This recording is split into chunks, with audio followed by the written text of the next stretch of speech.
Session 8, finally, right? And I say finally in a good way, not in a hurry or any other way that the finally may brings to our heart or anything. It's definitely a journey, learning and emphasizing certain areas of this idea of plenitude and learning about our suffering and what we go through because of our past, because of our mistakes, right? Because of the evolutionary path that we have chosen, sometimes not well attended, not well analyzed, and we make mistakes because we make abrupt decisions, not thinking. As Joanna de Angelis herself said in the message that we opened tonight. So tonight we will have this amazing discussion about disobsession therapy, which is something that the Spiritism Center provide, right? Which is something that we all know about it. We visit, we talk about it, we discuss it, we try to understand. So what we would like to do is, yes, continue to talk a little bit about what we already learned, what we already know. Many of us have benefited from the sessions, right? The disobsession sessions, in terms of the therapy that we provide, in terms of the passes, the water, and we'll talk a little bit more about it. But what we'd like to do is for us to amplify our understanding of the causes, the reasons why, and the how, right? We get into such issue of our lives. And how we are still seeing as well obsession in the world, right? Again, we always like to remind everyone that before we get to plenitude, we have to understand the reasons why we're not plentiful yet. We are not happy yet. So this is what we have seen so far: suffering, an analysis of suffering, the origins of suffering, the end of suffering, approaches to end suffering, altruism, causes of suffering, pathways to health, the process of self-healing, which I'm going to quiz you guys tonight to see if you remember what are the pathways, and then tonight, disobsession therapy. It's interesting that we have one more session that we'll talk about alternative therapies, and from this point on, let us think, what would be the alternative therapies that we will see hopefully next month? Suffering in the face of death, suffering in the afterlife, and release from suffering. So let us try to understand, let's take a step back. When we talk about a therapy, right, it implies what? That we're trying to get better from a problem, an existing problem. We can't just think, oh, we're taking a therapy or we will receive help for something that we don't need. So if we're receiving help, that means we have a problem. Excuse me, one moment. Just in case we have an overflow. So we have an issue to take care of it. Now, sometimes that's hard because many of us, when we're going through troubles in our lives, whatever that may be, we don't like to accept that we have an issue. Sometimes talking to ourselves saying, I have this problem. I'll give you one and you guys will laugh. Waking up early and jumping out of bed. I have that problem. What do? You have to acknowledge first. Until you acknowledge that you're getting late to work, you're getting late to certain places in the morning, not that that was happening. I do have an issue, but I try not to be late at work in the morning. But you have to do what? You have to acknowledge. You have to really say, I have this issue. So what can I do? Number one, you're not going to change overnight. Number two, you have to really put the effort, and we have seen this here, but we have to acknowledge somehow. What is obsession? Because the idea is disobsession therapy, right? The idea is for us to treat obsession. What is obsession? So let's go over quickly. Daniel, am I using A1 or A2 on this? So A2 would be the right one. Okay, I'll just put it aside. Sorry about that.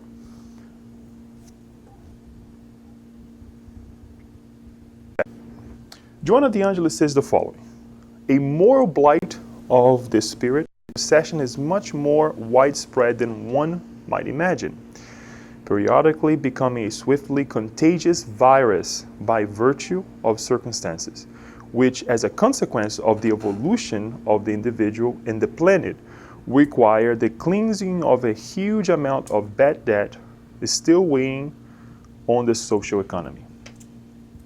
We're not talking about the economy as far as money, it's social economy, everything.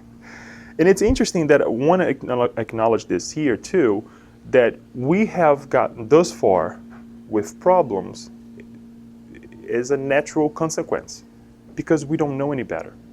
Now the problem is repeating, as we also we'll see tonight, and we also see through the different collections. Joanna de Angelis, André Luiz, he refers to several cases of individuals reincarnating as the one who is being the prosecutor or the victim, over and over and over and over. This is natural. We are evolving. We will make mistakes. Again, the problem is how we handle it. The problem is how much we hold and for how long we hold of the crimes that we have committed in the guilty feeling, as well as we prosecute others who have hurt us in the past because they don't know any better. In the medium's book, obsession is characterized as the domination that certain spirits may acquire over certain individuals. And we will be referring back to the medium's book. If you go to the medium's book and study this chapter, you will see that Kardec is really putting emphasis on the communications, right? On the medium, right? Who is receiving communication. But this is important, number one, for us to have a reference where we find information in terms of the types of obsession, not only obsession, but the types of obsession, as well as how do we treat it, okay? It's okay that some of the verbiage that we will be using, it will be, again, geared towards a medium, someone who's working or he's servicing their time within Spiritism, okay? But we have to understand we're all mediums, and we'll see this again here. So it's this domination that certain spirits may acquire over certain individuals. Joanna de Angelis is also, in this chapter, referring more to the influence that we have of discarnated spirits to incarnated ones. But she also mentions that it can happen between one of us, incarnated ones. Incarnated towards a discarnated one. We have to make sure that we analyze this and we bring this to the spectrum as well, because it's not just one or way or the other, right? And I forgot to say something that is really interesting. I would like to remind everyone and those on the web as well who will be watching this in the future to make sure that you watch the talk by Giulio Padovan, Spiritual Interactions, because it gives a lot of information. You can just go to our page and you can look for the talk. I actually, as you all mentioned, I ask permission to reference this talk because it gives a lot of information to a foundation for all of us to understand what this connection is, how it's established, the reasons why it's established as well, right? The handshake that he mentioned, the contract that we have with one another, because if I'm a victim today, it's not by chance, right? Somehow we connected in the past. And we'll see this over and over again. So the idea here is to remind ourselves that the connection happens any way or the other. Incarnated towards incarnated, discarnated towards discarnated as well. Yeah, in the spiritual realm, it happens as well, or the other way around, right? Incarnated through discarnated, discarnated to incarnated. And it's always good to remind ourselves that their influence, the influence of the discarnated one upon us, is greater than we suppose. Because we may think, oh, does it really happen? Everything that I'm thinking or feeling is all mine, or do I suffer an influence, right? If anybody walks through this door right now, speaking loudly or yelling, or anybody here starts doing that, it's going to impact us, right? obviously our senses are picking up the information and we're processing and we'll try to find out what's going on. Or if I just walk out of here, I will impact somehow the environment. And it's the same thing from the other side to this side, right? So we have to make sure that we acknowledge this. And this is something that Spiritism brings to us very well, giving us the insight of that we're not alone. And that's for all of us, In Eastern antiquity, Joanna de Angelis we go back to Joanna de Angelis, and later during the Middle Ages, obsession took on epidemic proportions, sweeping nations, giving them a reprieve, and then returning unexpectedly. Obviously, this is kind of jumping ahead of us, which we'll talk a little bit more about it later on, in certain cases that we have seen here at the SSB, and we have heard as well from other Spiritist centers. Why does it happen? Why certain nations, certain groups of people, certain individuals that we may know, they get sick, and we know, based on our information that we have nowadays, that there's some kind of influence, right? Because we're all connected. And they get better, and then later on, they fall into the same issues. We don't have to answer, but think about it. Why does that happen? Why does it happen to us that sometimes we are not feeling well, and then we pray, we do what we're supposed to do, we watch and pray, and we change our habits, but later on, everything comes back. Or even worse, if we can say it that way. We'll talk more a little bit more later on. But that's something that we have to acknowledge, since Joanna de Angelis bringing it at the beginning of the chapter as well, and not only for one individual or group of people, but as we can see here, groups of people, right? Large groups of people. Confused with insanity, it is in its many forms. Obsession has challenged scholars of behavior, health, religion, and mental science. It is usually subtle, but at times it assumes unexpected proportions, leading those who fall into its grip to unfortunate extremes. Sometimes the way a doctor may examine the symptoms of an obsession may come, as we'll see with Joanna de Angelis, as other issues that we have, mental issues that we consider nowadays in society. And we don't know how to treat it. We don't know how to tackle, right? As well as something else that Joanna de Angelis mentions that it's important for us to acknowledge, because we're not doctors at the Spiritist Center. Since we're talking about a Spiritist therapy, we're not doctors. We don't have, even though many of us hold degrees in certain areas that would be able to help, we don't do that at the Spiritist Center. So Joanna de Angelis reminds us that, look, it's important to find and look the doctor's help. Go to the doctor, find out what you have.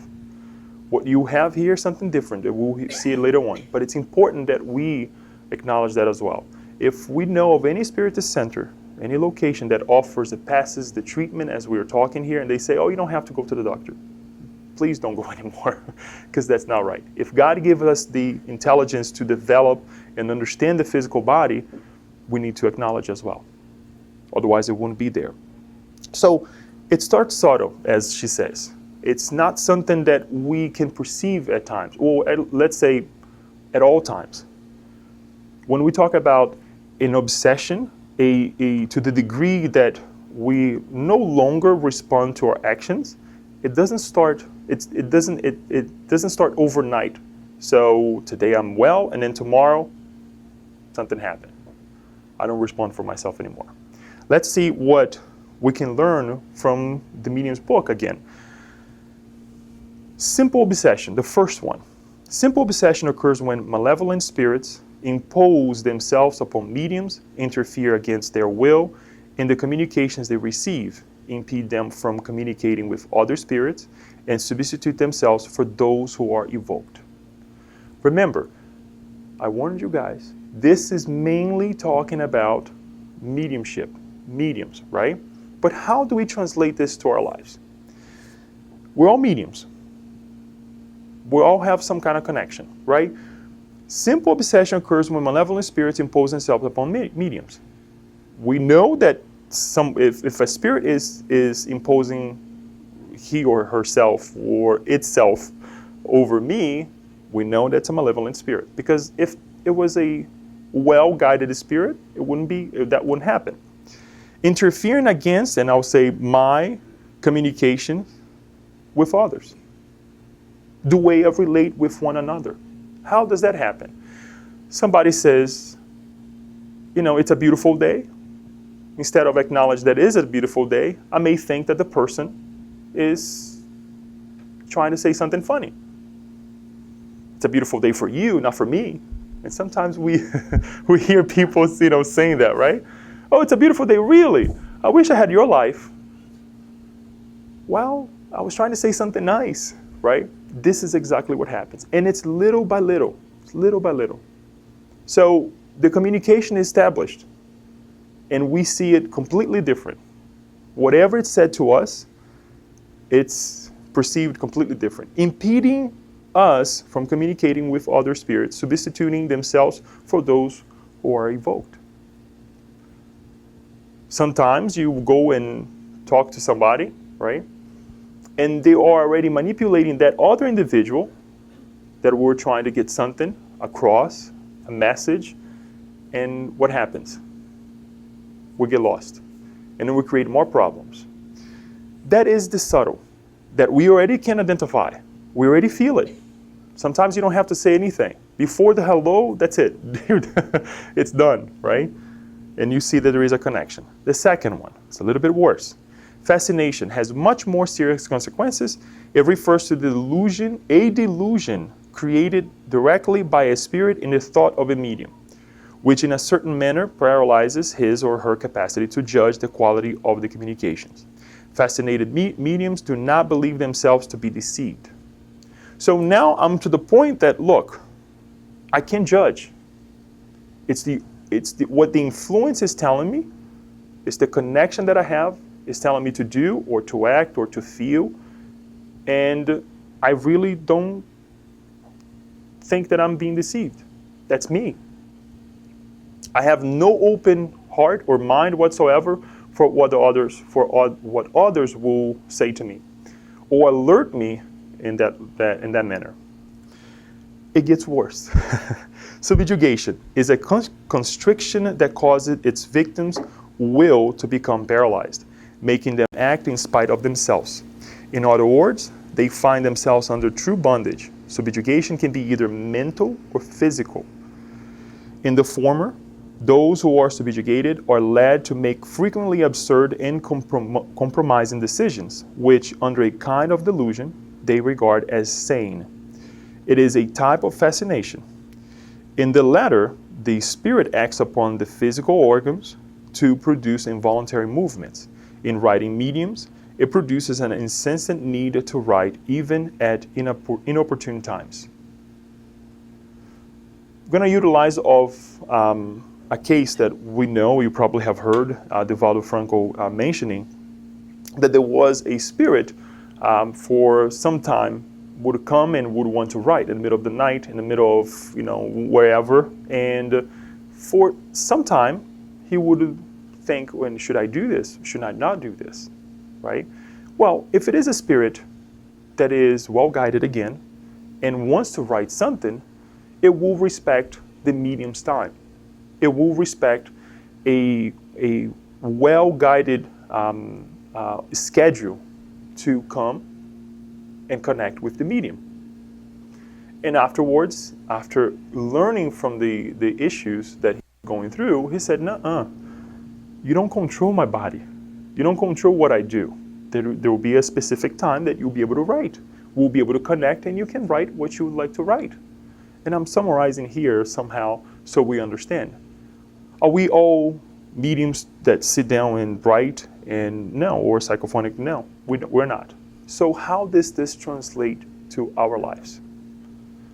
When we find ourselves doing things that is not the appropriate time or the appropriate place, right? Thinking, acting, saying things that is not appropriate, guess what?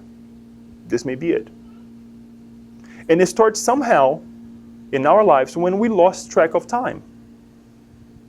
we didn't have a schedule for our lives. So the spirits then connect with us, saying, okay, Leo doesn't wake up early. He does whatever he wants. He doesn't do this. He doesn't do that.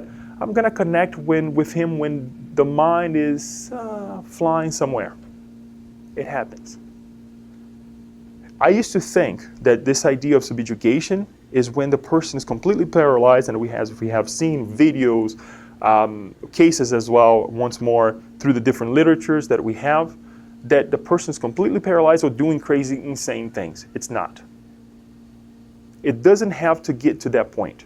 And we see a lot of people walking on the streets, going to their jobs the same way. They're there, but it's really something else, to say the least. Sometimes when we feel lethargic, that we don't do and we can't move, we need to ask ourselves, are we getting to that point that we're getting paralyzed? Not putting aside, obviously, physical issues that we may have, a good night of sleep, So we have to analyze this. And I'm really putting emphasis on this because it's important. It's really important. She says at the beginning of the chapter that she dedicates this chapter because it's something really important. Not because it's a therapy of the Spiritist science. No. It's because this issue, the root cause of the problem, is very severe. And she refers as a virus that we need to take care of it, right? So moving on, we know that we have these steps, right? She says the following: humanity has suffered its effect periodically, considering it a divine punishment. The methods used to combat it have been no less cruel due to ignorance about its origin, making it impossible to confront and improve it using skillful, effective means. Spiritism comes, brings us the origin, and from when it started, right? What's the origin? There's a connection. If there is a connection already established, right? Something that we feel towards another individual, or something that perhaps we analyze that at the beginning was really nice, right? And now it's not so well. Well, perhaps we can say that it started now. However, sometimes when we feel an impulse, when we feel an adverse way about a situation or a person, there's got to be a reason behind this, number one, and it was not established now. But it's hard for us to see because of the physical body. Us reincarnating this life, we're so attached, we're so ingrained in the physical body that it's hard for us to acknowledge what has happened before. And Spiritism again comes and say, look, if you can't find, and this is in the Gospel according to Spiritism, if you can find the reasons in this life, go back. You don't have to do any regression or anything. But look at the tendencies that you have with towards that situation, perhaps the other individual as well. We will see that we have some established connection. This is insanity by reason of obsession. That is, by reason of the interference of the mental presence of a discarnate spirit in the life of an incarnate spirit. Obsession can also malevolently influence the physical organization, producing pathologies as complex as they are harmful. So, if we stop living our lives, taking care of ourselves, we don't have to go into details of what pathologies we can bring many examples, but we don't have to go into details. But what's going to happen to us? We'll stop taking care of ourselves. Something will deteriorate. Even if we're just by thinking that we're not going to take care of ourselves, let's say, taking a shower, brushing our teeth, taking care of ourselves, our appearance, something will deteriorate. Allan Kardec studied it proficiently and was the first investigator to penetrate its causes and dissect them, presenting compatible therapies capable of minimizing or eradicating it altogether. And we can see again in the different literatures of Spiritism, as well as we are kind of go briefly on it on the Medium's book. Before Kardec, Jesus repeatedly faced and assisted obsessors and obsessed with his ineffable love, freeing them from each other with his restorative power. I want to take a step here and analyze something really interesting that's going to help us. And we had the insight to study this area because it will help us later on when we study what we do or remind ourselves what we do in the Spiritist Center. We all know that there are many parts or references in the Bible, right, in the Gospel that shows us what? Jesus taking care of the evil spirits, taking care of the obsessors. How did it happen? Somebody would come, right, or would be brought to Jesus and say, this person has an issue.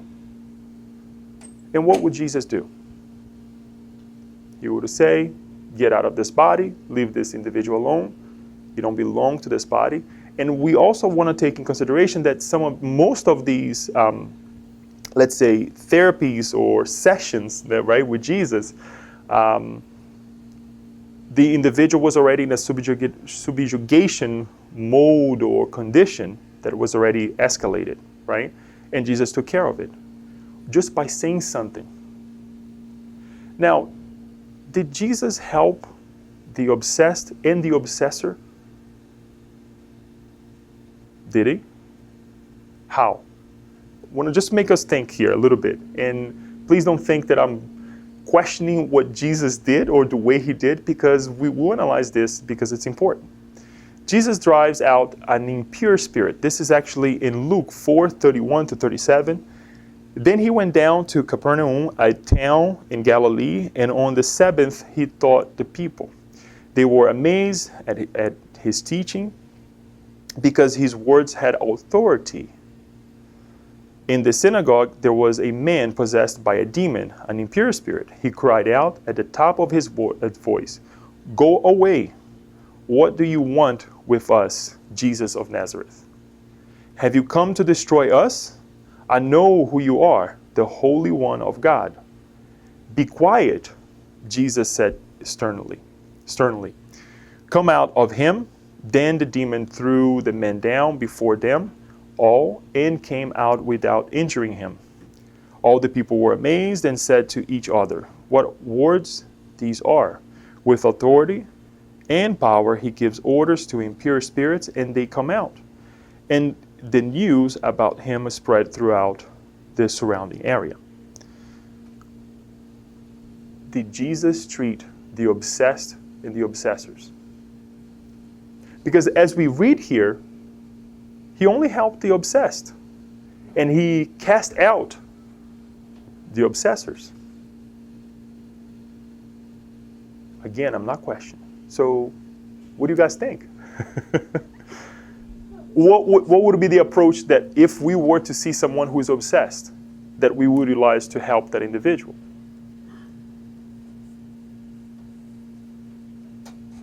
I know it's hard to where I'm trying to get to, but let's jump into it. Here's the thing. It seems like Jesus was just casting people out, the spirits out, right? We all know that we're what?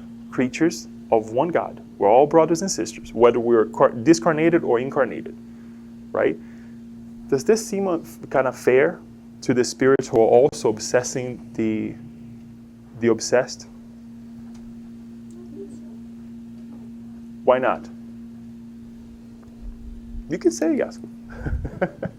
Why do you think it's not fair, or it's fair? Well, it is, I think, the only way to do, because if the obsessor is taking the body that is not his or doing something wrong, that's the only way, is to say, go away, it's not your place.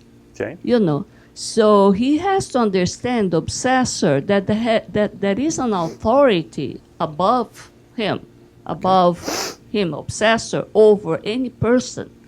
Gotcha. So by Jesus having this authority, he understands he cannot do whatever he wants, obsessing anyone he wants or victimize somebody. So I think it's the only way.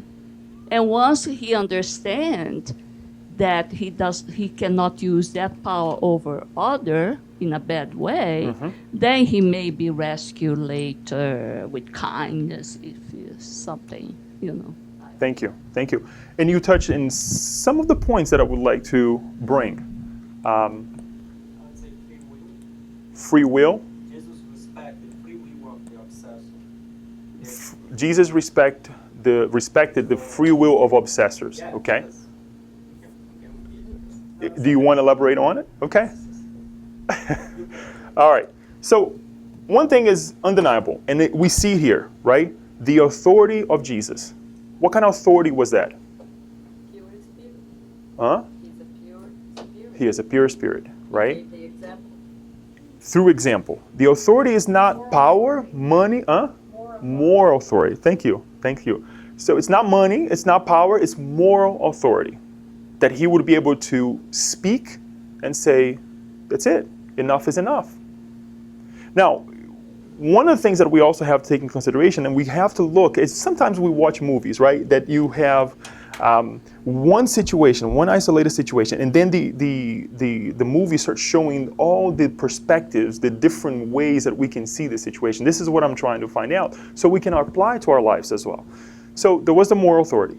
There's also the ability that this man who was suffering, right, created for himself, saying, I want to be free from this, or others who came and helped as well.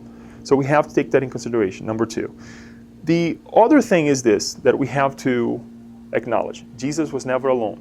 Even though he is a pure spirit, he was never alone. Never worked alone. Even on earth, he actually chose some individuals to come and follow me.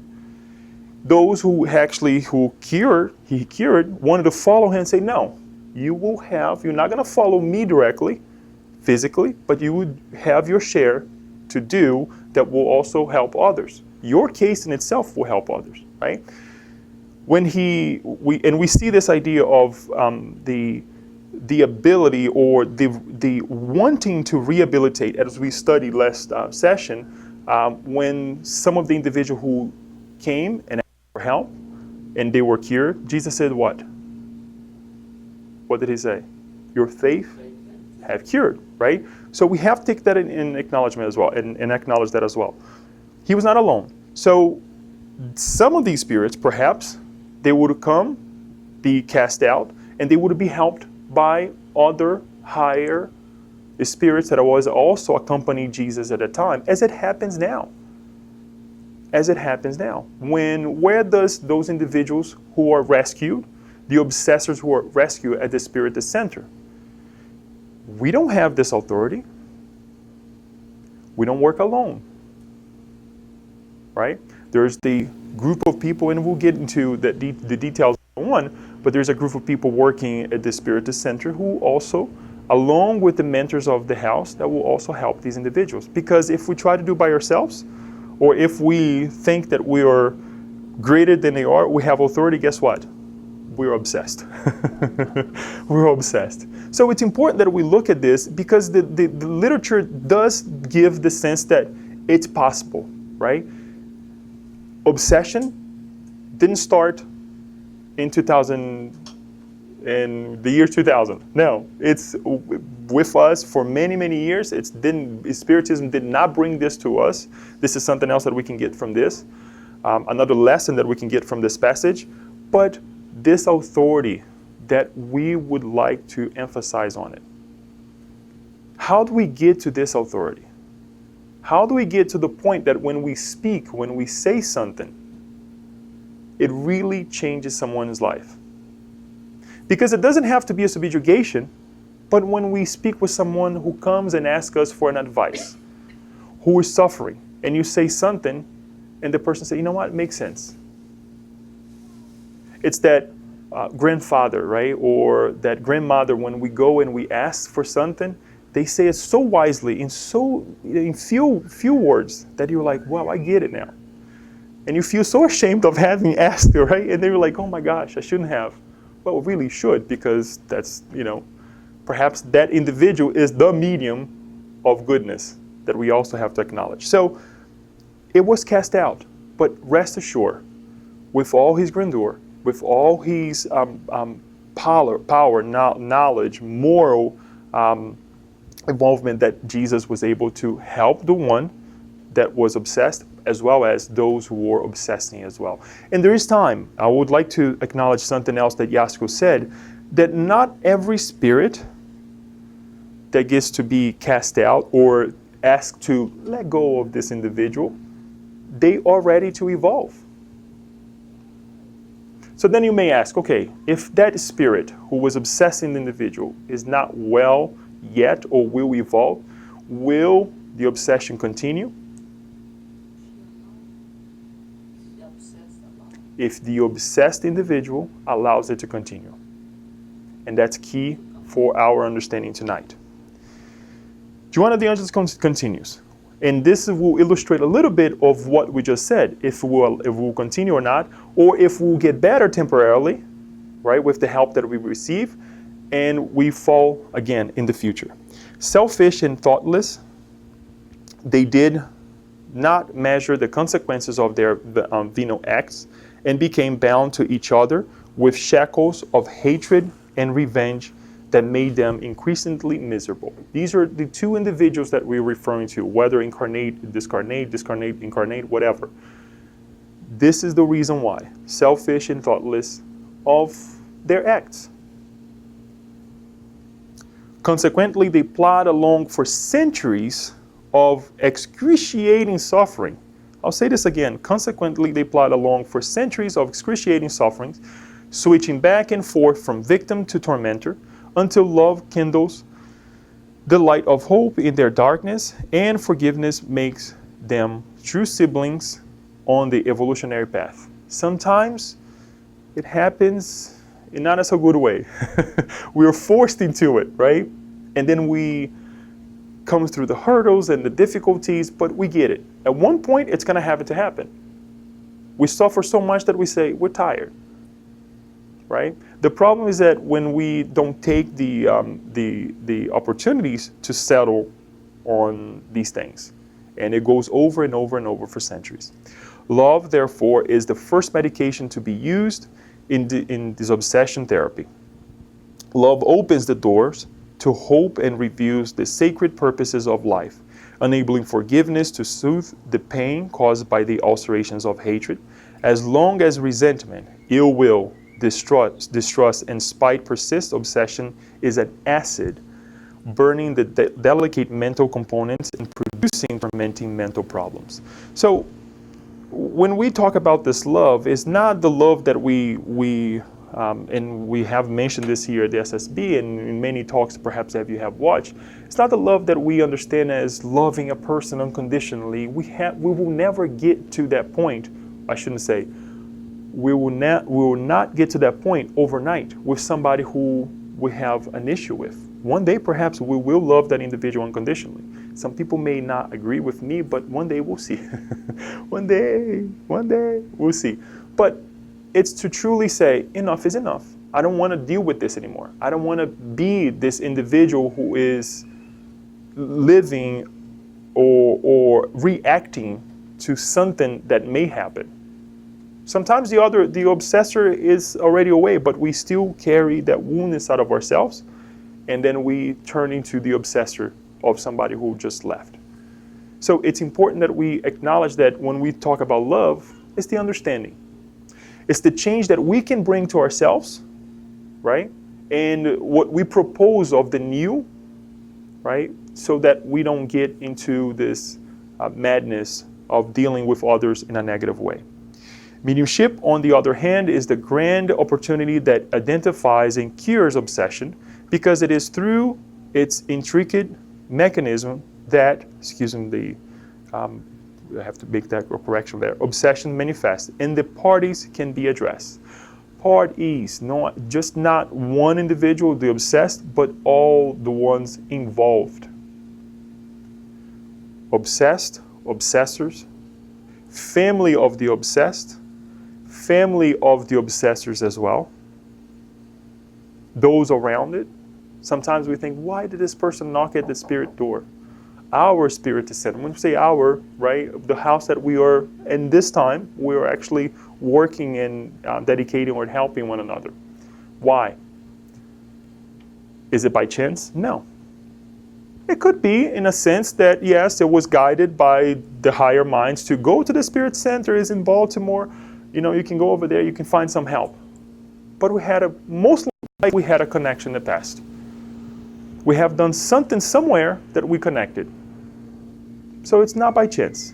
And when we acknowledge this possibility, things becomes a little bit easier. As well as we establish a higher authority to come and say, Leo, try to do it a different way. Leo, don't say it this way, say it that way. And if I'm well, I will accept the idea. I will accept the proposal. And then we can live a better life. Still on the why, and this is important. The patient, the victim of obsession, is certainly endowed with mediumship, and he or she needs the proper education to apply it constructively. If we are being obsessed, if we have whatever level that may be, the simple, the fascination, subjugation, it's another confirmation that we're all mediums. If you find yourself under any influence whatsoever, we're all mediums. And if you want to tell somebody in a very eloquent way that we're mediums or not, just relate to this message right here. It's the best way that we can help someone understand that we in fact mediums. Very easy, very simple. Since we suffer this influence, we're all mediums. Some to a certain degree, some others, I don't feel anything. Well, but you think. We feel. We taste. We smell. All of these can be guided under an influence. Obsession is a severe disease even when it appears in the simple form of a depressive inspiration or a pathological state that compromises physical health. This is because it requires the patient's moral transformation and an emotional shift on the part of the obsessor who, conscious of it or not, has set it in motion. The transformation must be ours as the obsessed. Obviously, if we're the obsessor, that sometimes we can be, I like to put myself on that one too. I know some of us don't like the idea of, to be called an obsessor, right? I usually joke with Daniel because sometimes we have a soccer game, a really nice soccer game, and I'm studying, and he calls me, Leo, Flamengo will play. I'm like, okay, here comes the obsessor. Now I'll be thinking about the game. Sometimes I go and stop, I give away to the obsessor, but it's a good thing just to get our minds off the craziness of every day. And we forget that we could be these individuals. We could be this individual who is obsessing someone else or sending vibrations. We study thought in life, how we are well connected with one another or sometimes not well connected, right? Obsession exists only because the obsessed person owes a moral debt. Nobody will knock on your door to ask for something that you owe them if you don't owe them. If you don't pay your taxes, what happened? Somebody's going to knock on your door. If you don't owe, if you pay your taxes, that's it. I mean, you're settled, at least for that year, right? It depends on what you're going to make that in the next year. But if you do what you're supposed to do, right? Nobody's going to knock on your door. So if somebody knocks on your door, you owe something. What do we have to do? We stop and think. Where was the connection established? How was it established? What do I owe this individual? Or what do I owe as well to the universe? Because sometimes we think that that obsessor is exactly the one that I hurt in the past. That spirit. Not necessarily. Number one, there's a group of obsessors. As we also see in the gospel, the passage that Jesus brings to us curing other individuals, there was what? A group of spirits obsessing one mind, one heart, right? So it could be somebody who is being sent. I kid you not. And we can read the works and the spirited works, and we will find that sometimes it's a group of individuals. Or we have to also acknowledge that perhaps the one that we heard in the past have already ascended, is a much better spirit, but because of our psyche, because of our egotistical way of living, that we still connected with that situation of the past or that way of life, guess what? We connected with minds that are vibrating in the same way. So it's important that we make this analysis of the reasons why we are going through this.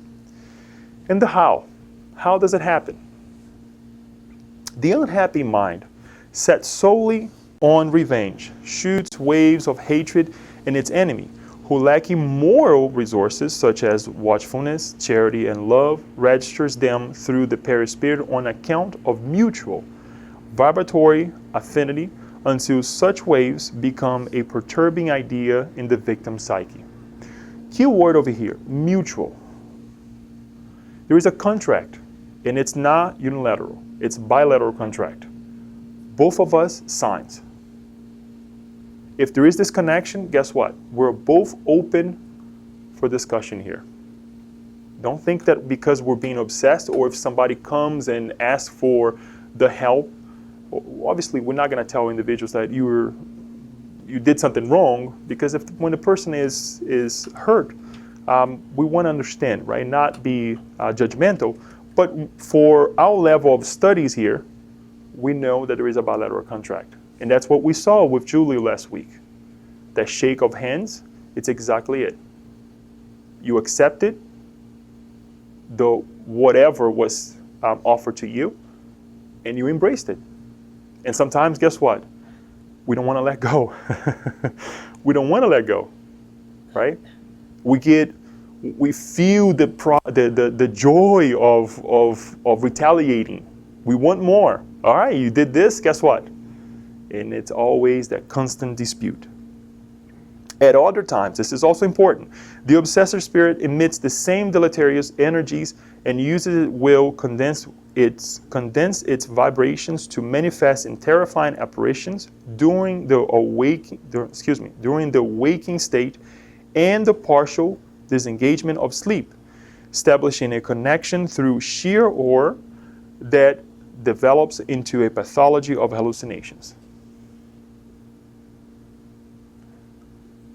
The dreams, or let's say the nightmares sometimes that we have, the things that sometimes you don't remember or you don't wake up throughout the night suffering from it, but in the morning, throughout the day, you remember that, oh, there was this really strange feeling, unsettled feeling that you come out of it when you get up in the morning.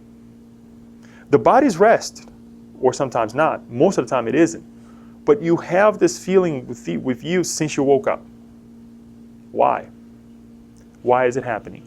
And as we see it developing and getting worse, we need to work. We need to find help, right? One thing that I want to highlight here, because not being a medium, but someone who remembers a lot my dreams, I went through some troubled times in my life, right? Nothing escalated, but I used to get up and get upset. Very upset. You go to bed and you're expecting what? To rest. And I would wake up in the middle of the night, couldn't sleep. It happened actually recently, I have to tell you, that I woke up out of a really interesting dream after I came in contact with some individuals that I hadn't seen for some time. And I woke up, and obviously now, with my understanding, with the help of many here at the SSB and some others who are not here with us anymore, I understand.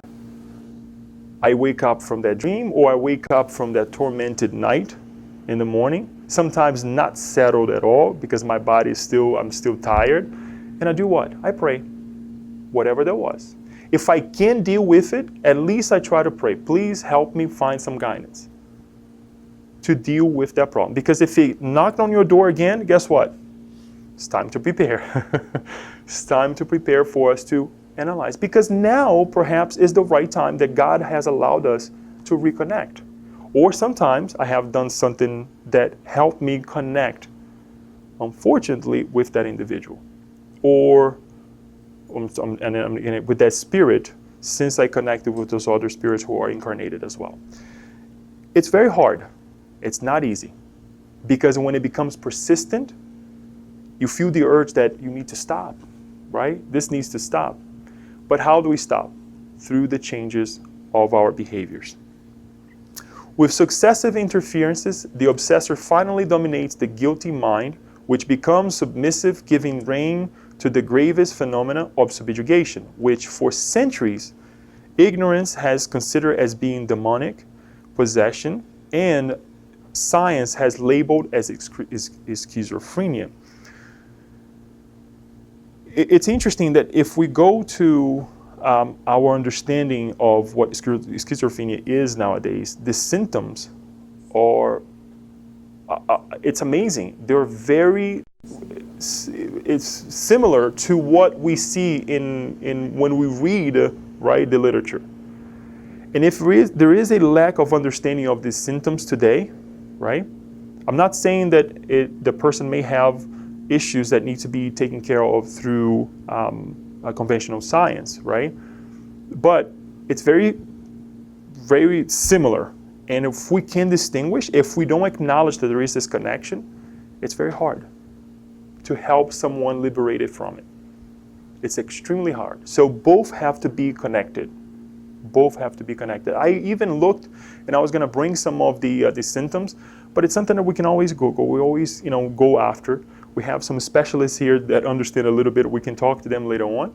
But we also see in the literature, it's very similar. About a couple weeks ago, I went to the doctor, a yearly checkup that I usually do, that we all hopefully are doing. And it was very interesting that the doctor really stopped. I was impressed, because usually that doesn't happen. And you'll probably be thinking, okay, what's the doctor's number? You want us to go to this doctor. For a couple of times that I started speaking, the doctor was going to do something, check my back, or she stopped, and she started listening. And I deal with the public. I know when the public is listening or not. I know when I have to take a step back or not. So I would say something, and she would stop and listen.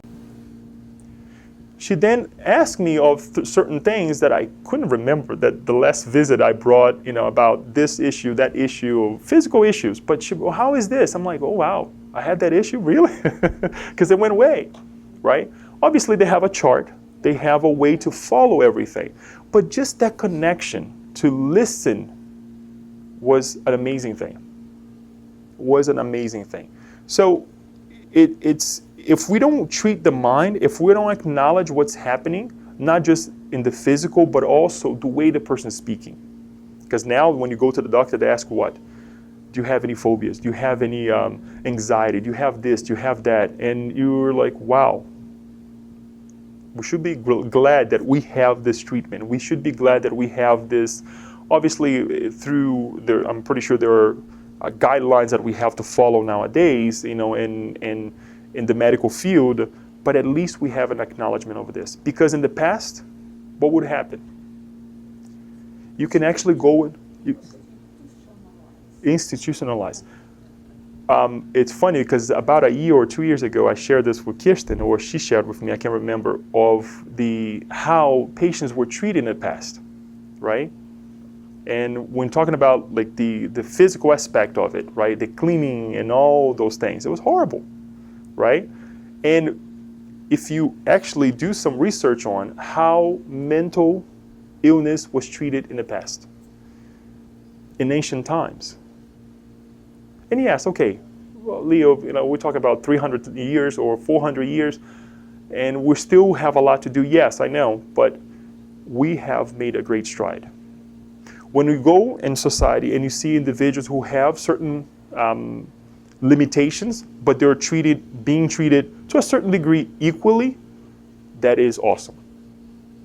We can tap ourselves in the back that we're moving to the right directions.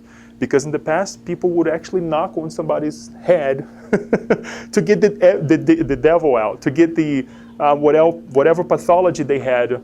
And I know a lot of it was research, fortunate researches, but we have made thus far. Similarly, the constant psychic ingestions of this sickly mental wave produces various organic disorders, which either enable destructive germs to set in or directly cause cellular degeneration, ulceration, and dysfunction in various organs. Yes. Disobsession, therefore, is a specialized therapy, and it alone has the resources for setting the mentally alienated free. Joanna de Angelis' words.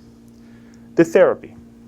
We're going to go over what she says, and at the end, I would like to just kind of do a rundown as an example of what we do here at the Spirit Society of Baltimore and in many other centers as we have encountered as well. By enlightening the infirm spirit imbued with a wrongful notion of justice, one must dissuade it from its purpose, showing it its error, and leading it to the certainty that God's love solves everything. This is important because most of the time when we come in contact with an obsessor, they think that they can do justice with their hands. They have lack of understanding or lack of knowledge, perhaps, of the natural laws. And sometimes they have the understanding very well, but they want to do themselves. And they think they can do it quicker. And they obsess the other individual. So if we get ourselves in a position where we like revenge, guess what? Spirits will follow us. And I'm bringing to ourselves again, because if we don't change, nothing's going to change. Upon completion of this task, which requires the participation of an educated medium, if psychophony does not occur through the actual patient, it is essential to inform the victim about his or her situation. He or she can then seek rehabilitation by means of change in mental and spiritual behavior using the techniques referred in the chapter on self-healing. Aha! Who remembers the techniques? Paula, don't cheat. I know you have the book. It's quite a bit. That's why we go back and we analyze again. Number one, observing one's thoughts and their preferred content in order to radiate positive, healthy energy. Number two, keeping mental attunement with the source of power. Number three, resting, a healthy diet, hygiene, and keeping activities in order.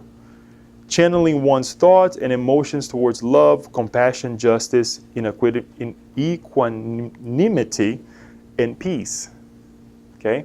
Now we'll never forget this, right? Okay, all right. So go back to the chapter, to the prior chapters.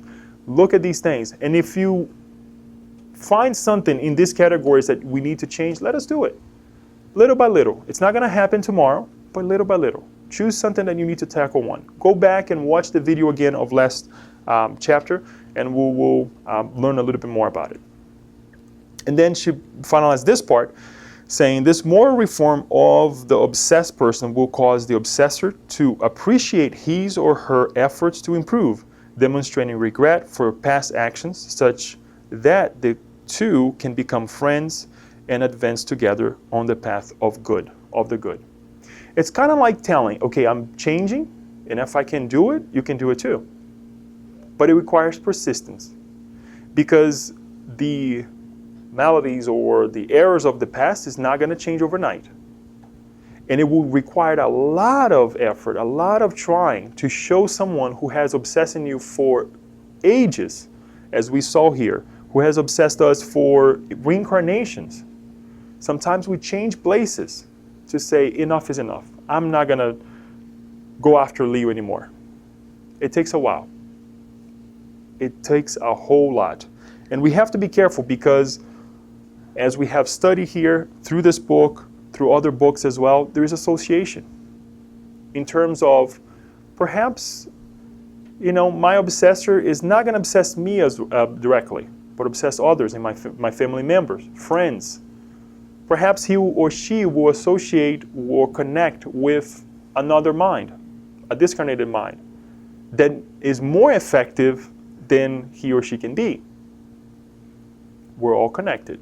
I know it's kind of scary, but we really have to acknowledge this.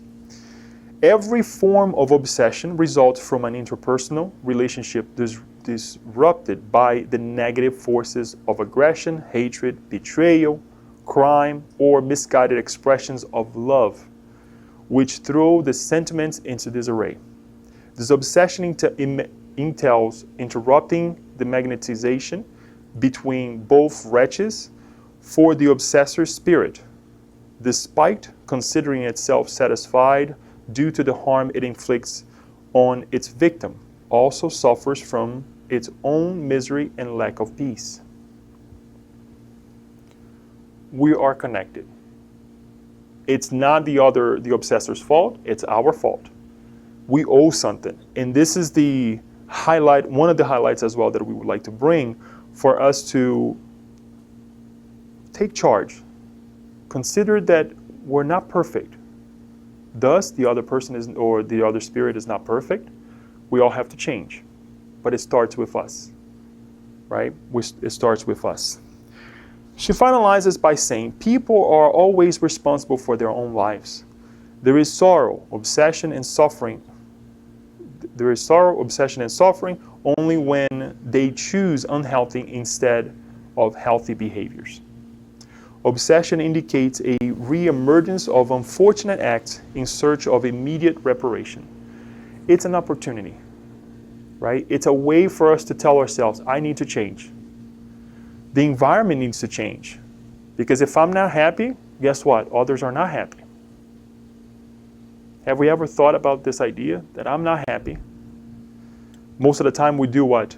I'm not happy and I'm not going to make others happy. I'm going to make others miserable. But if we take and flip it, if I'm not happy, others are not happy, and I want to change this, not only for myself but for others, we would be a little bit in a better off position right now. Dissolving the fetters of evil with the powerful energy of love during Disobsession Therapy thus releases individuals from the suffering caused by their negligence and blesses them with complete health, which is the result of a mind in harmony with life, a physical organization in balance, and emotions and reason aimed at the good, progress, and happiness. How does this translate to our lives? How does this, as we have been trying to bring ourselves and truly connect with this? Because we're all open for this therapy, because the doors are open. It's something that we offer here. But we have to acknowledge that there is a connection, that we're evolutionary beings, and we're not just connected by seeing and speaking the way we are here, but much more than we can think, right? We have the Spiritist Center. Somebody comes to the Spirit Center, most of the time, for a problem. And thank God, right? Because this is how we find the opportunity to reconnect. Perhaps someone of the past, right? A situation brings us connected so we can do a greater good. Conduct a meeting or be part of the work, right? Be a friend, somebody that we can call. Person doesn't have to work directly at the Spiritist. It's nice that the person may come and start doing talks or do study, participate in the study group or whatever function that we may have at the Spiritist Center. But just to be reconnected again under an influence, and it's an amazing thing. But we don't see that way usually, right? We say, oh gosh, this person is coming to suffering. Or even the person who is suffering see as a burden for themselves. So the person comes here at the Spiritist Center. Many of you know, at the Spirit Side of Baltimore, we usually have a time where we connect with that individual. We sit down and we discuss, usually in pairs, a group of or two individuals who sit down with that individual who is suffering, who is under an obsession, right, or some kind of suffering. Most of the time there is a connection. And we talk, what's going on? What's happening? And the person will say, we try to ask the individual, please don't speak too much of your detailed life, because later on you may regret it. Not that any of the members of the Disobsession Therapy will say or say it to others in public, but because the person will feel ashamed. So we ask, don't say it. Say what you think you need to say, and we'll try to help.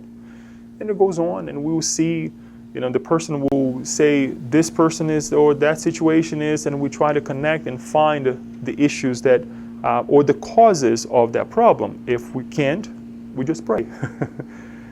After that connection, that first connection, we offer the passes, as we all know, right? We offer the water. We also remind the person, you have to change. And I'll say it again, because usually I don't like to say you have, right? Because it's a must. If we want to feel well, it's a must. You need to change your behaviors. And I say this to myself as well, because I'm not immune, right? It's a virus that we can all contract. So we tell the individual, please, do yoga at home. Do something constructive, right? Watch your thoughts, watch your feelings. Ask your family for help. Bring your family in so we can also talk to them if it is necessary to do so. And the person goes through the past session. These talks, not only on the Monday, the study group on Thursday, whatever function we find that is liberating, that disconnects us from these connections, these pre-connections that we have, it's amazing. And we don't have to do them only here at the Spiritism Center. We can do them at home.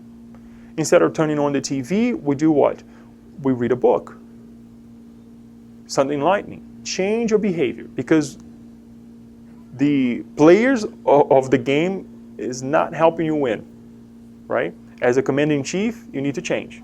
So that's what we tell, our friends and one another sometimes when we have also issues, and we move on. Sometimes, most of the time, what happens is that after we encounter with that individual, usually not exactly the same day that we have the mediumistic meeting, what happens? Or weeks later, the medium of the session receives a message, and it's connected with that individual who comes to the Spiritism Center.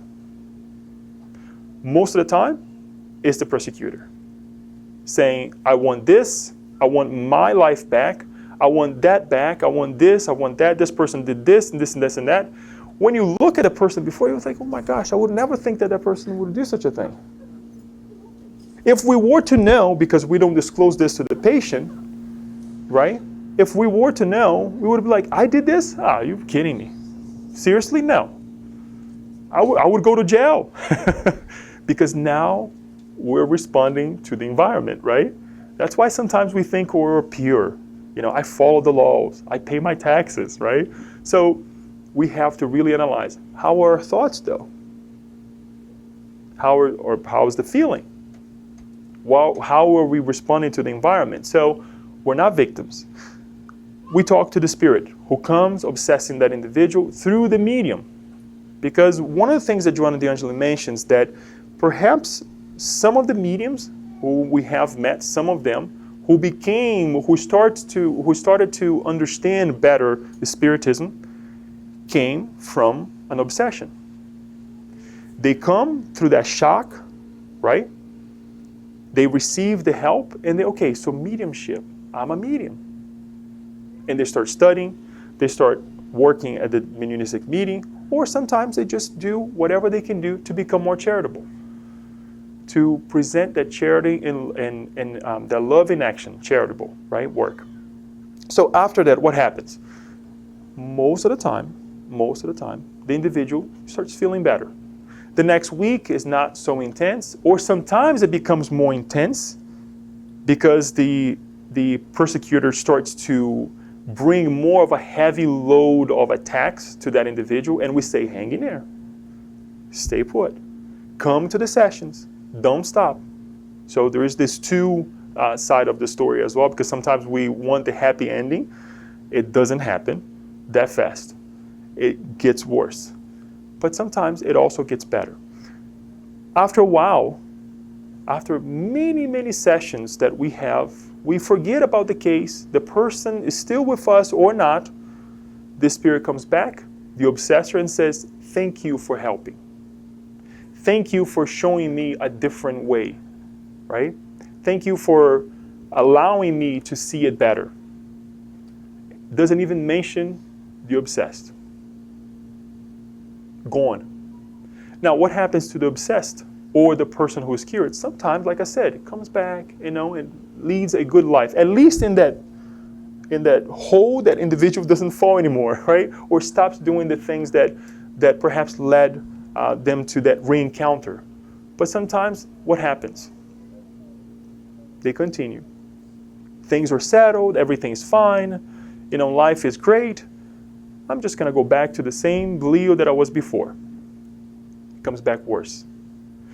The obsessor perhaps was helped of the past, but now there are different obsessors saying, look, you see? And they come and talk in the mediumistic meeting. You guys helped. Look what this person is doing again.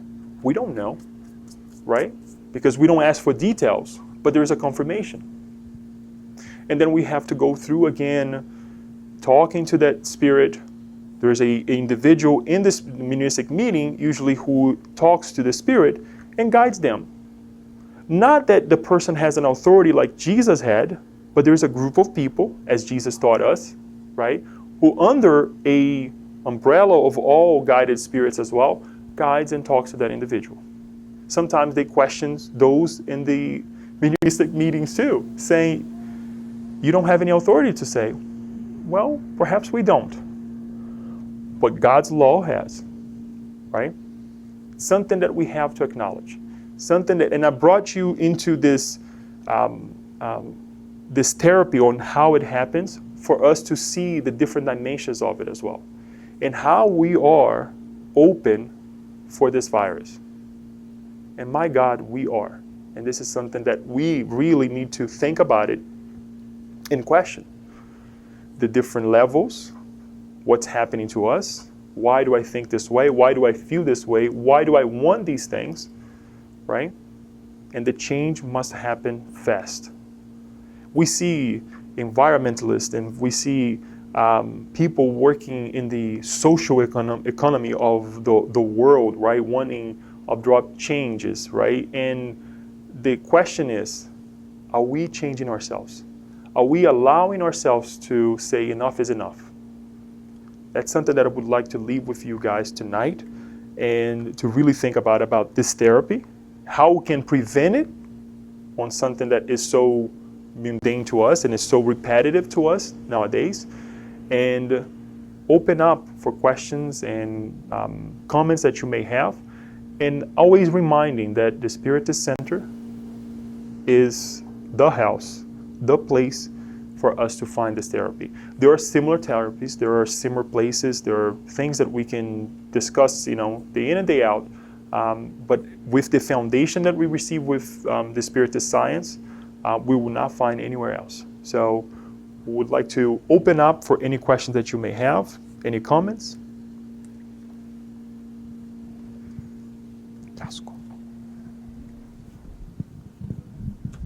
It's on. Very good. I was listening to a talk by this Dr. Roberto Lúcio from probably Campo Grande, one of his places. No, Belo Horizonte, I think. Yeah, he is the director of the psychiatric hospital called André Luiz Hospital.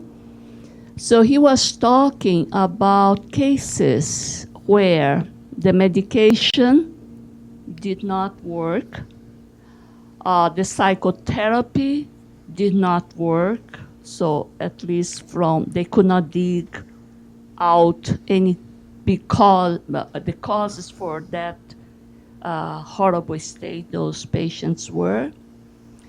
So they had this last resource, which is to have a disobsession therapy through a medium. However, for that, you have to have the okay from the patient. The patient has to give the okay. Or the family, both.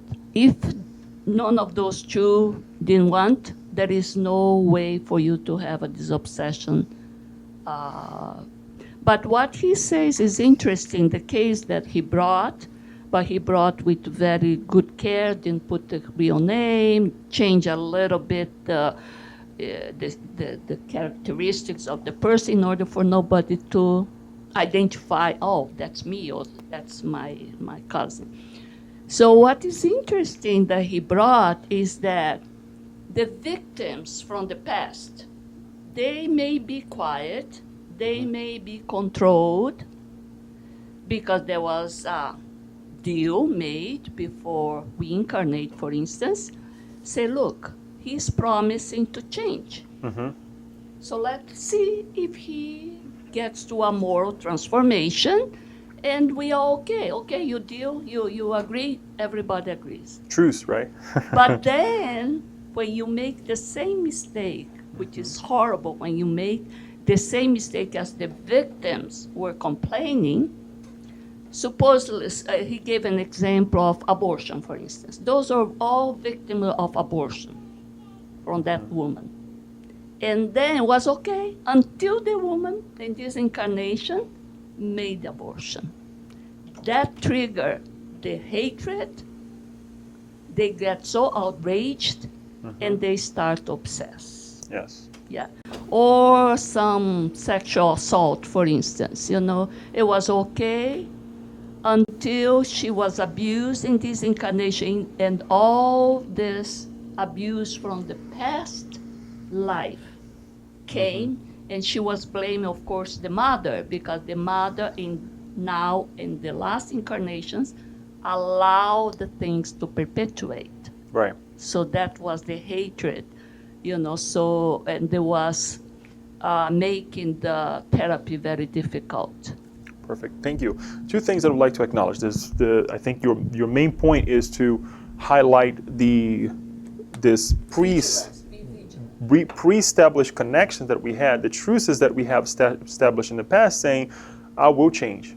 Or at least say, I will try to change, right? I will make my efforts to change. And it doesn't happen. We fall again. Guess what? It's just going to make it worse, right? It comes worse, full force.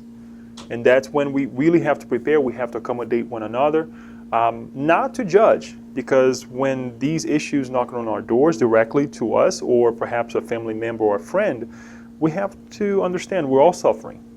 We're all in the same boat. Otherwise, we would not be incarnated in this place, in this town, connected with these individuals at the Spiritist Center, or whatever church, or whatever location we may be. And that leads me to the second point. That's one of the things that Joanna de Angelis also mentioned, is that sometimes these therapies, they happen in the spiritual realm. What about individuals who are not spiritists? Right? What about individual who doesn't have this knowledge of the past, the present, and the future? We don't. We know, because we say it over and over here. But if we truly ask ourselves, do I have knowledge of what I have done in the past? It's really hard to answer that question, because we try to associate of remembering, right? But when we start to analyze the way we act, and we see that this didn't develop overnight, then we start acknowledging, yes, of what has happened in the past, and what my actions of the now will generate in the future. So we have a slightly idea, but it's a perception. It's not a true understanding of it. Otherwise, we wouldn't, again, be here. And as Joanna de Angelis mentioned at the beginning of before we started tonight, pay attention before you make a decision, right? Because this is going to impact us in the future, right? So Joanna de Angelis says that it happens through through higher minds, the mentors of that individual. Perhaps, yes, the patient wants to change and accepts the therapy, but the family doesn't, right? And we may think that the person is not going to receive any help. They will receive help, right? They will receive some kind of help. It may not be as effective or fast. It's done at distance, right? Not in front. It's done at distance, and that would be the next level. Sometimes that we perhaps have. What about somebody who cannot be physically when they're going through a situation that has escalated, that they cannot come to the center? We tell also through this therapy on our Mondays here at the Spirit Side of Baltimore, say, look, at such and such a time in the evening, you need to stop, turn everything off, right? Cell phone, TV, get your family together and let us pray, because we will send our vibration. We will do what we can to send a vibration. And hopefully your mentor, acknowledging of the mentor of the house, the mentor of the Spiritist Center, will go and help. But this is a very good point, Yasko, because sometimes we put the environment out there, right? In terms of, it's that individual's decision, but we're all connected. Why is there a need for the family to accept? And if they don't accept, we don't do it. Well, guess what? Free will. That would not be a respect of the free will of those members. We can impose the treatment.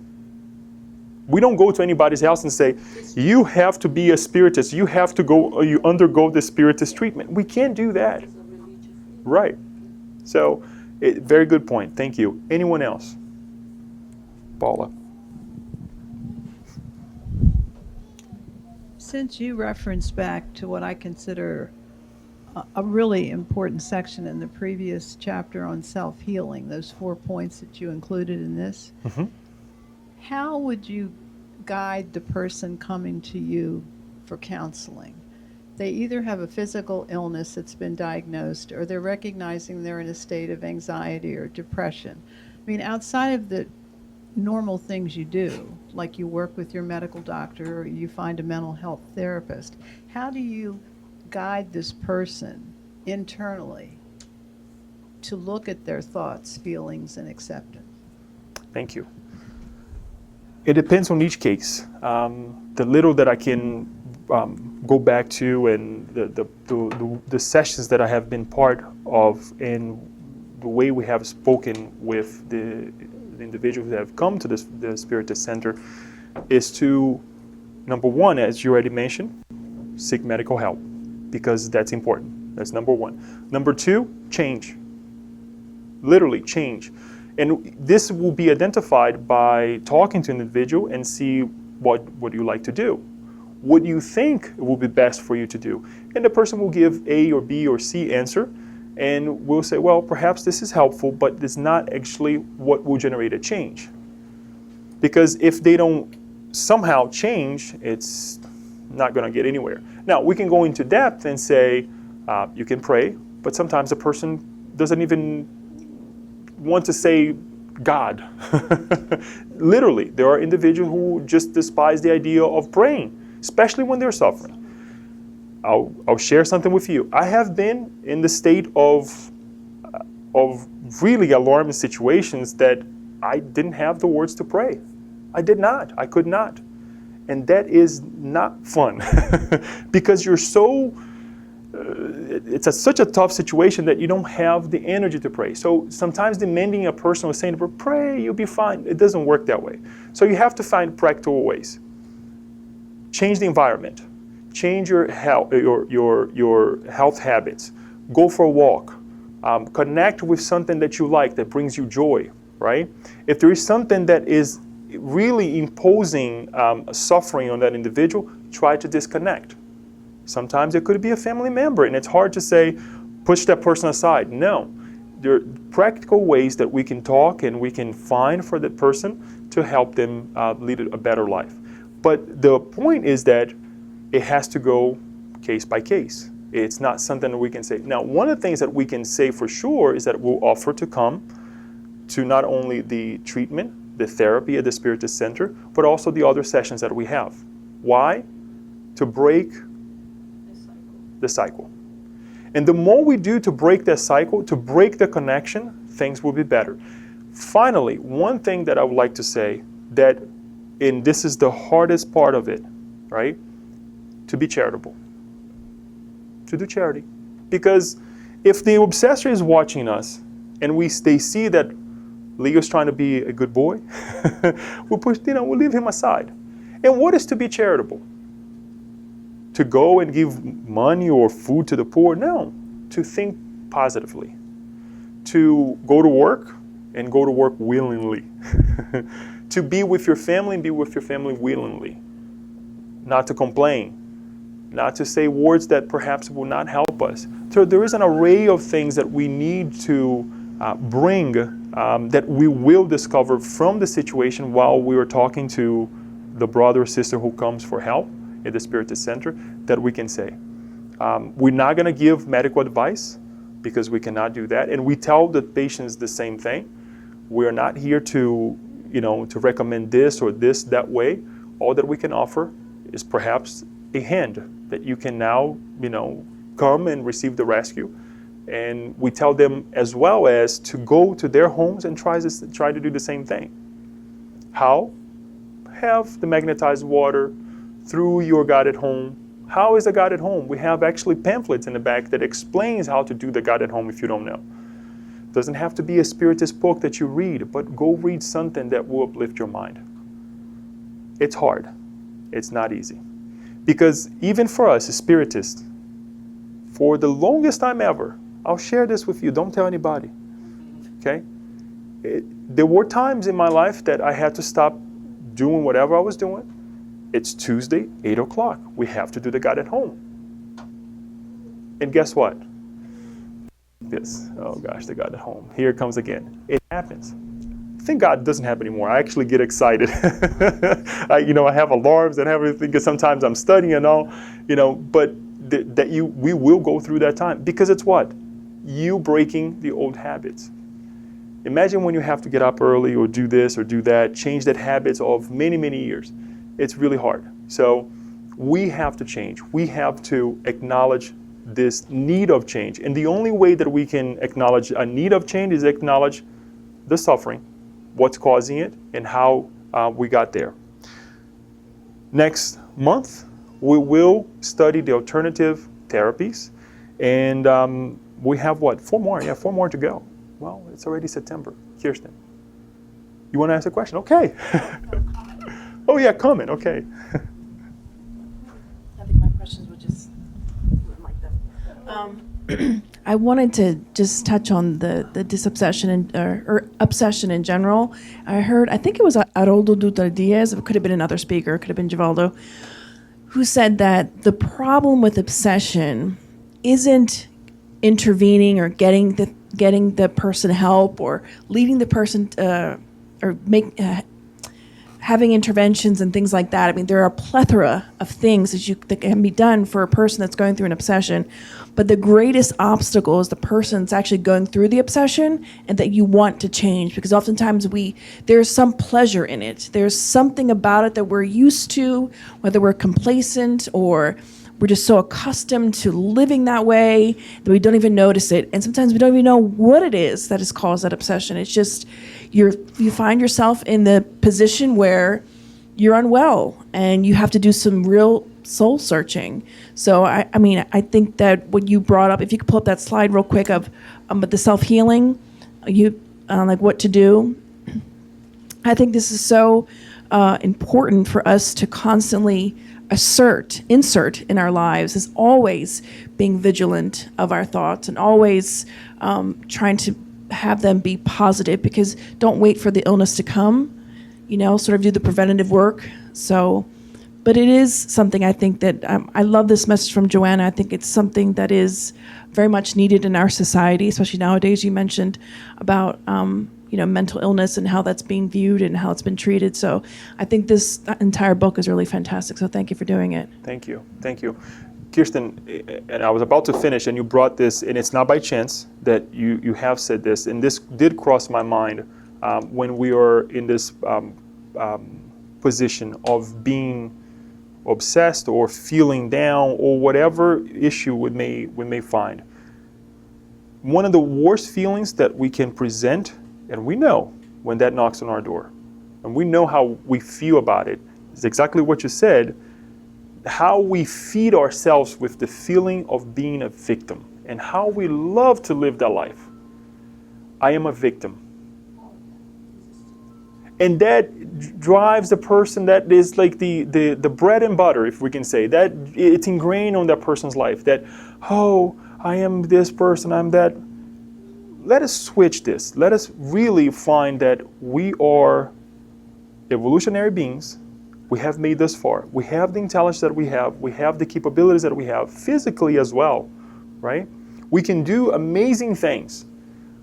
But when it comes to certain changes in our lives, we like to play the victimized.